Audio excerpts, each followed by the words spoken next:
Eh bien salut à tous. On s'en sort pas de cette année 2024. Vous avez vu un petit peu la taille de l'herbe, c'est juste hallucinant, j'ai jamais vu ça fin juin. Bon bref, allez, vous savez quoi, une petite vidéo qui va faire parler d'elle. Vous savez que j'ai pas ma langue dans ma poche, et aujourd'hui on va parler du frelon asiatique. Et je vais dire des vérités que tout le monde ne veut pas entendre. Il y a des... On est au milieu du foin. Ça y est, c'est parti. Donc ouais, des vérités que tout le monde ne veut pas entendre.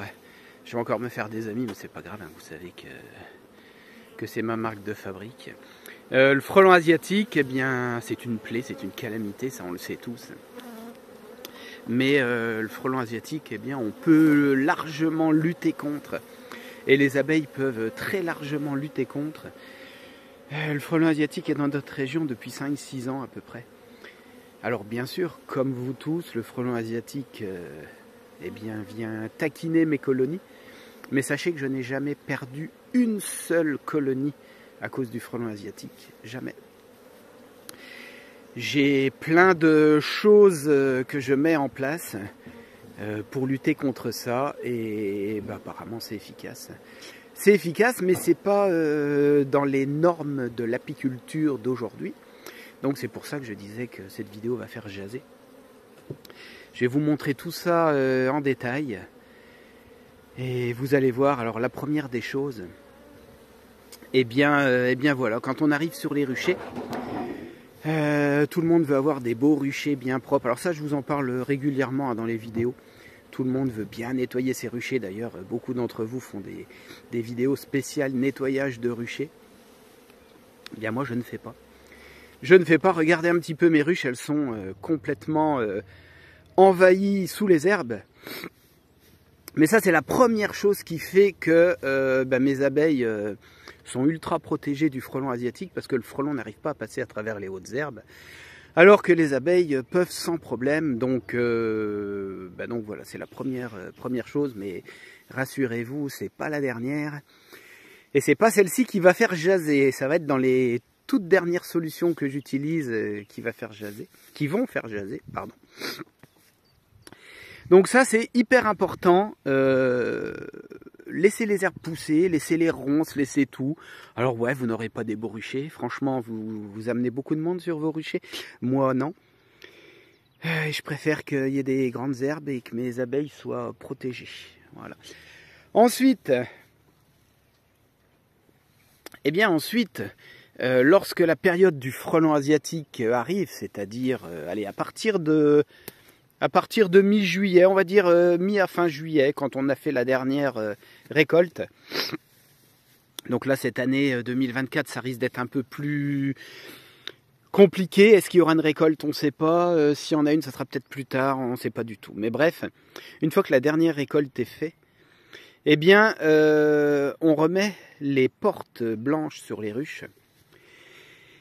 Et on laisse juste 3-4 alvéoles.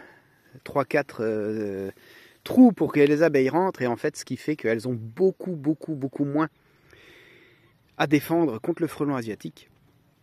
Et vous verrez, si vous faites ça, vous verrez qu'une dizaine, une quinzaine d'abeilles suffisent à défendre l'entrée de la ruche. Alors oui, ça va s'agglutiner un petit peu au début parce qu'elles vont être un petit peu déboussolées. Et sachez que les abeilles, quand elles trouvent un trou dans un mur, elles sont quand même capables d'y rentrer, d'aller faire leur colonie à l'intérieur. Donc c'est pas l'espace d'entrée qui va leur poser problème.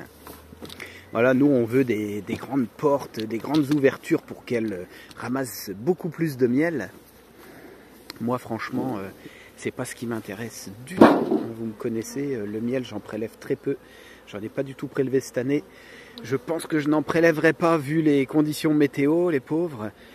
Mais voilà, donc les portes on réduit au maximum. Oh la vache, il y a des moustiques partout. Je viens de me faire piquer par les moustiques. Bah oui, avec la pluie et tout ça a proliféré. Donc voilà, ça c'est les deux éléments importants pour moi. Et puis on va rentrer dans ce qui fâche. Vous êtes nombreux sur mes vidéos à voir, à me commenter que mes abeilles sont pas forcément les plus gentilles du monde. Alors je confirme. Je confirme que mes abeilles, elles ont leur caractère. Mais c'est simple, vous allez, je pense, c'est une grande partie d'entre vous être d'accord avec moi. Les abeilles qui sont nerveuses, qui sont sportives, effectivement, surtout que je n'en fume pas, hein, je vous rappelle. Donc mes abeilles qui sont sportives, eh bien elles n'aiment pas qu'on les dérange. Contrairement à des belles petites abeilles toutes gentilles, toutes dociles, qui ne bougent pas quand on ouvre les ruches. Mais à votre avis, qu'est-ce qui se passe quand les frelons asiatiques arrivent près des ruches? Eh bien, lorsque les abeilles sont toutes gentilles, eh bien le frelon asiatique il vient et les abeilles ne réagissent pas. Alors c'est bien, aujourd'hui tout le monde veut des gentilles petites abeilles, toutes calmes, toutes productives, enfin voilà, tout ce qui nous convient à nous, mais on oublie souvent le reste. Et les abeilles, je vous rappelle qu'à la base, elles sont sur Terre, c'est pas pour nous faire du miel à nous, apiculteurs. À la base, elles sont là parce qu'elles font partie de l'écosystème. Mais rassurez-vous, elles ne sont pas venues sur Terre pour les apiculteurs.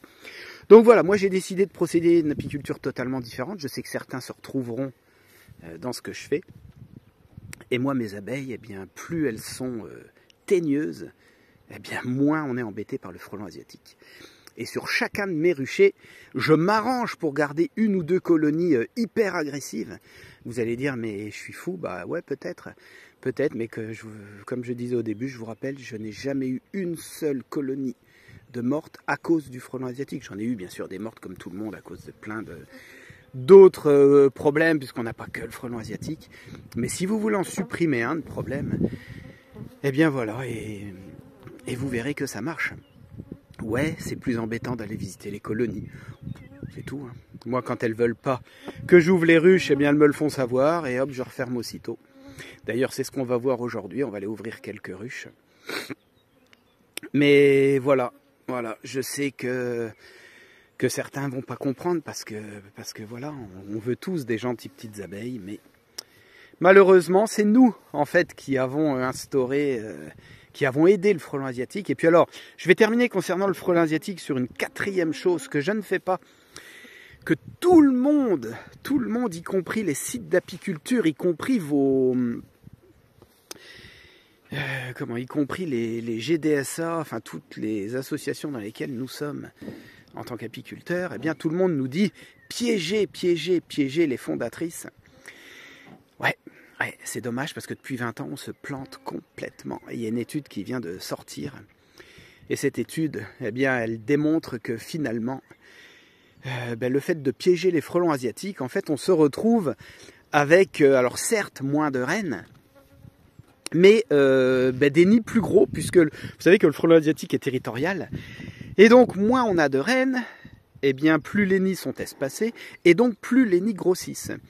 Et un nid qui grossit fort en frelon asiatique, qui atteint les 5, 7, 8 000 frelons, eh bien, a besoin d'énormément de ressources. Et donc, ces nids, ils arrivent en masse sur vos ruchers. Et voilà, quand vous avez 500 frelons asiatiques d'une même ruche, d'une même colonie, qui arrivent sur un rucher, ça fait du dégât. Normalement, si on ne piège pas, alors certes, vous avez beaucoup plus de fondatrices, forcément, et vous avez beaucoup plus de nids. Mais ça a été démontré que plus de nids dit des nids plus rapprochés, donc des nids plus petits, et donc au final, moins d'attaques pour nos abeilles. Voilà, et les abeilles sauront mieux gérer des petites attaques que des grosses attaques. Vous pouvez trouver toutes les infos, hein. Je vais essayer de vous retrouver cet article. Mais voilà ce que je peux vous dire sur le frelon asiatique. Alors je sais, c'est une vidéo qui est assez longue. Prenez ce que vous voulez. Alors ça sert à rien d'aller mettre des messages. Oh, quoique si, vous pouvez mettre des messages en disant, même si vous n'êtes pas d'accord, dites-le. Moi je suis ouvert à tout. Moi je vous dis juste ce que je fais, ce que j'ai constaté et ce qui fonctionne. Voilà. Maintenant, qu'est-ce que je peux vous dire d'autre? Je pense que l'être humain va dans la mauvaise direction, mais pas que au niveau de l'apiculture, hein. Au niveau de tout en général. On fait fausse route, on est en train de tout détruire, on s'auto-détruit. Et si chacun réfléchissait un petit peu, je pense qu'on aurait beaucoup de choses à changer. Alors je dis pas qu'on peut sauver notre mode de vie parce que c'est pas possible. Il faudrait tous qu'on se sépare de nos téléphones, de nos voitures, d'internet, enfin de tout ce qui pollue aujourd'hui. Et ça, on n'en est pas capable, et moi le premier, je vous rassure.